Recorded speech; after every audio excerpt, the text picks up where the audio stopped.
വേദിയിലെ സംപൂജ്യ സ്വാമിമാരുടെ തൃപ്പാദങ്ങൾക്ക് മുന്നിൽ മനസ്സ പ്രണാമമർപ്പിക്കുന്നു. വേദിയിലെ മറ്റു മാനനീയ പ്രമുഖരെ, സ്നേഹം നിറഞ്ഞ അമ്മമാരെ, സഹോദരന്മാരെ, രാഷ്ട്രീയ സ്വയംസേവക സംഘത്തിന്റെ ദ്വിതീയ സർസംഘചാലകായിരുന്ന പരംപൂജനീയ ഗുരുജിയുടെ ജന്മശതാബ്ദി ആഘോഷങ്ങളുടെ താലൂക്ക് തല പരിസമാപ്തിയിലാണ് ഞാനും നിങ്ങളും ഒരുമിച്ചിരിക്കുന്നത്. ഇത്തരുണത്തില് ഗുരുജിയും രാഷ്ട്രീയ സ്വയംസേവക സംഘവും സമൂഹത്തിനും ഈ രാഷ്ട്രത്തിനും ചെയ്ത സേവനങ്ങൾ അറിയാത്തവരല്ല നമ്മൾ വേദിയിലും സദസ്സിലും ഇരിക്കുന്നത്. 1925 മുതൽ രാഷ്ട്രീയ സ്വയംസേവക സംഘം ഭാരതത്തിൽ പ്രവർത്തിക്കുന്നുണ്ട്.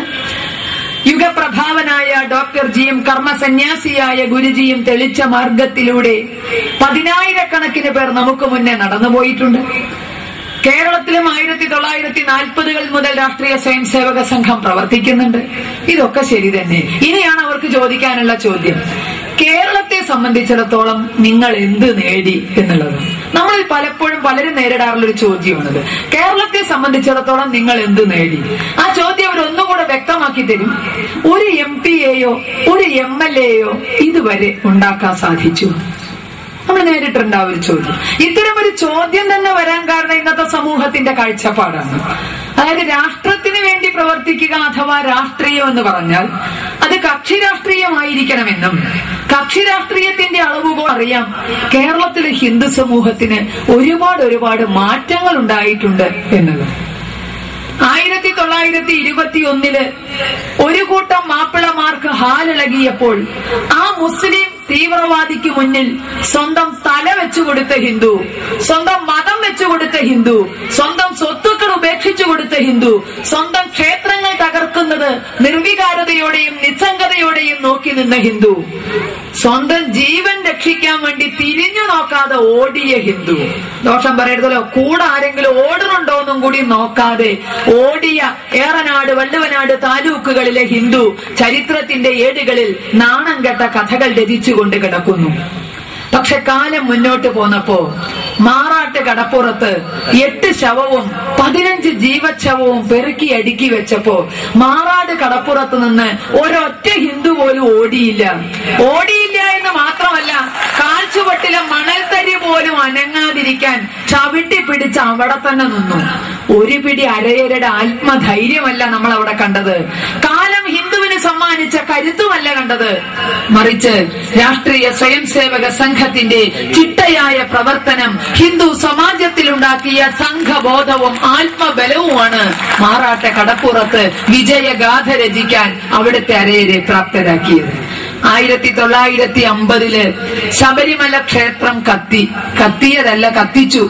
ഒരു കൂട്ടം ക്രിസ്ത്യൻ മതമൗലികവാദികളുടെ അഗ്നിതാണ്ഡവത്തിനു മുന്നിൽ കലിയുഗ വരദനായ അയ്യപ്പസ്വാമിയുടെ ശ്രീകോവിലും വിഗ്രഹവും വരെ കത്തി നശിച്ചു. ഈ സമയത്ത് അന്നത്തെ ശരാശരി ഹിന്ദു ചെയ്തത് ക്ഷേത്രങ്ങളിലും പൂജാമുറികളിലും നിന്ന് കണ്ണീരോടുകൂടി പ്രാർത്ഥിച്ചു, അയ്യപ്പ അവന്റെ കൈ വെട്ടപ്പാന്ന്. അയ്യപ്പൻ വാടക കുണ്ടേനെ പോലെ ടെൻഡർ ഏറ്റെടുക്കാനൊന്നും തുടങ്ങാത്തോണ്ട് ആരുടെയും കൈ വെട്ടിയില്ല. അർജുന, നീ ആയുധം എടുക്കാൻ, ഞാൻ തേർത്തളിക്കാമെന്ന് പറഞ്ഞ ഭഗവാനെ മറന്നുകൊണ്ടാണ് നമ്മൾ ആ പണി ചെയ്തത്. അർജുന, നീ അവിടെ നാമം ചൊല്ലിയിരിക്കുക, എല്ലാം ഞാൻ ശരിയാക്കാന്നല്ല പറഞ്ഞത്, നീ ആയുധം എടുക്ക, ഞാൻ തെളിക്കാന്നാ പറഞ്ഞു.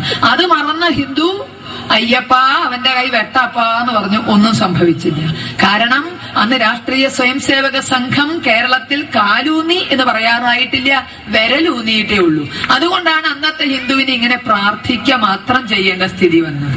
പക്ഷെ 1980-കളില് ശബരിമല ക്ഷേത്രത്തിന്റെ പൂങ്കാവനമായ നിലയ്ക്കൽ മഹാദേവ ക്ഷേത്ര സന്നിധിയില് കുരിശു പൊട്ടിമുളച്ചപ്പോ ആ കുരിശിന് മുന്നിൽ ഹിന്ദു കണ്ണീരോടുകൂടി അയ്യപ്പ അവന് വേണ്ടത് കൊടുക്കപ്പാന്ന് പറഞ്ഞില്ല. സ്വാമിയെ ശരണമയ്യപ്പ എന്ന് വിളിച്ച അനുഗ്രഹം തേടി ഹിന്ദു തന്നെ ഇറങ്ങി.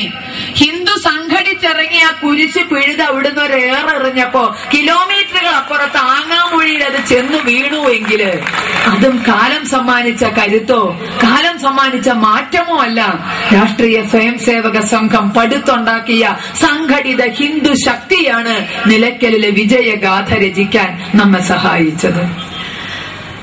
മലപ്പുറം ജില്ലയില് ഹിന്ദു മതത്തോടുള്ള ആദരവും ഭക്തിയും ബഹുമാനവും നിമിത്തം രാമസിംഹനായി മാറിയ ഉണ്ണിയൻ സാഹിബിന്റെ കഥ അറിയാത്ത ഒരു ഹിന്ദുവും ഉണ്ട് എന്നെനിക്ക് തോന്നുന്നില്ല. സ്വന്തം തറവാട്ട് വളപ്പിൽ ടിപ്പു സുൽത്താനാൽ നശിപ്പിക്കപ്പെട്ട നരസിംഹ ക്ഷേത്രം അദ്ദേഹത്തെ ഒരു ഹിന്ദു ഭക്തനാക്കി മാറ്റി എന്നതാണ് വസ്തുത. കുടുംബസമേതം ഹിന്ദുവായി മാറി എന്ന ഒരൊറ്റ കുറ്റത്തിന് രാമസിംഹനെയും കുടുംബത്തെയും അറുകൊല ചെയ്ത കഥ നമുക്കറിയാം.